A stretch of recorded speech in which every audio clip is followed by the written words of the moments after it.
Magsisimula na ang tagisan ng galing Bilis! at puso ng ating mga bayaning rescuer.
Ang kompetisyon ng Rescue Olympic ay hindi matatawag na kompetisyon kung hindi ito ay ang pag-aaral sa galing, strategy, tactics, techniques, kung sino man yung mga mangunguna sa rating. Pero hindi ibig sabihin isang kompetisyon, kundi pagbasihan ng galing at tayo'y mismong makapag-improve sa ating sariling galing.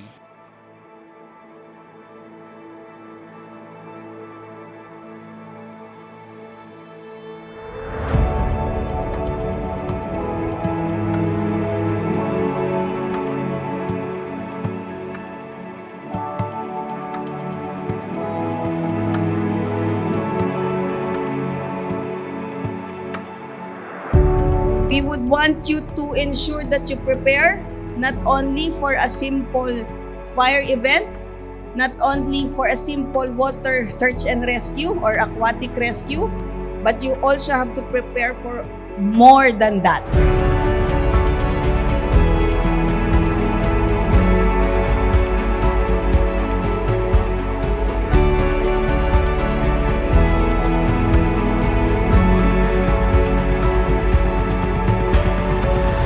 Ingat lang kayo mga kapatid, yun lang ang pakiusap ko sa inyo. Lagi niyong isipin, meron tayong may pamilya tayong uuwian.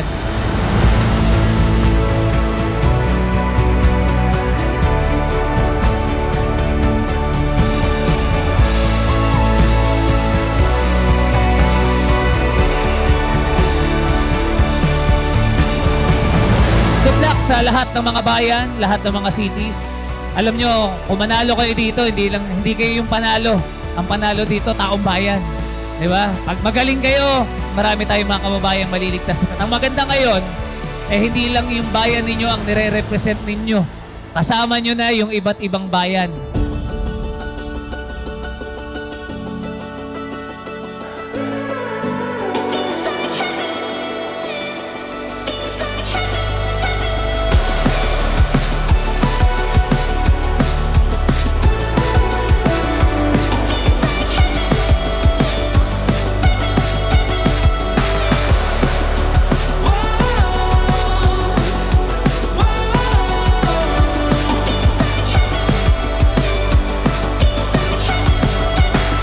As we open this year's Rescue Olympic, let the gathering remind us that resilience is not built in the moments of crisis.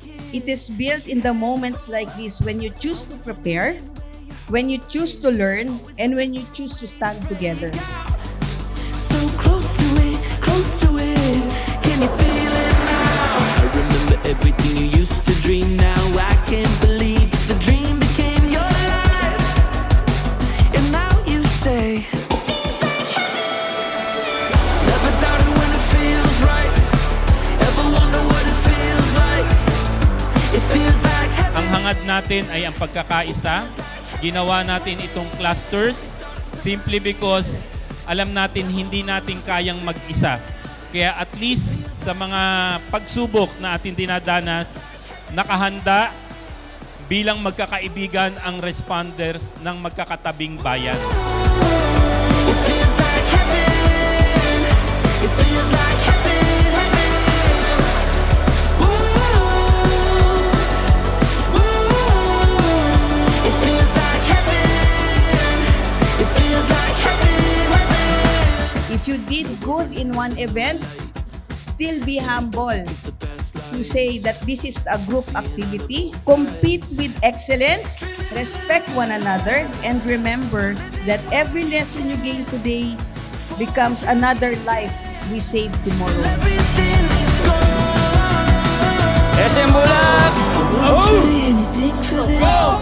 Imagine a better feeling. So maraming salamat po sa inyong patuloy na pag-implement ng programa po ng OCD and the RRMC at Our Dream C3. It feels like heaven. It feels like heaven, heaven. Kami, tayong lahat na nasa gobyerno, hindi lang dapat pag malapit lang eleksyon, dapat nararamdaman ng taong bayan. Dapat kahit nasa hirap, kasama tayo ng ating mga kababayan, tinutulungan natin sila. So, thank you very much mula po sa inyong Vice Gobernador, Vice Governor Alex Castro. Mabuhay ang mga tagapagligtas ng ating lalawigan. Salamat po. You're never gonna lose this feeling. It feels like heaven. It feels like heaven, heaven. Hindi matutumbasan ng salapi. Hindi matutumbasan ng kahit anong ginto. Ang uri ng serbisyong sa inyo'y pinamamala sa ating komunidad, kundi ang Diyos ang gagawa ng paraan upang kayo ay mabigyan ng higit o kung ano pa man ang inyong katumbas na halaga.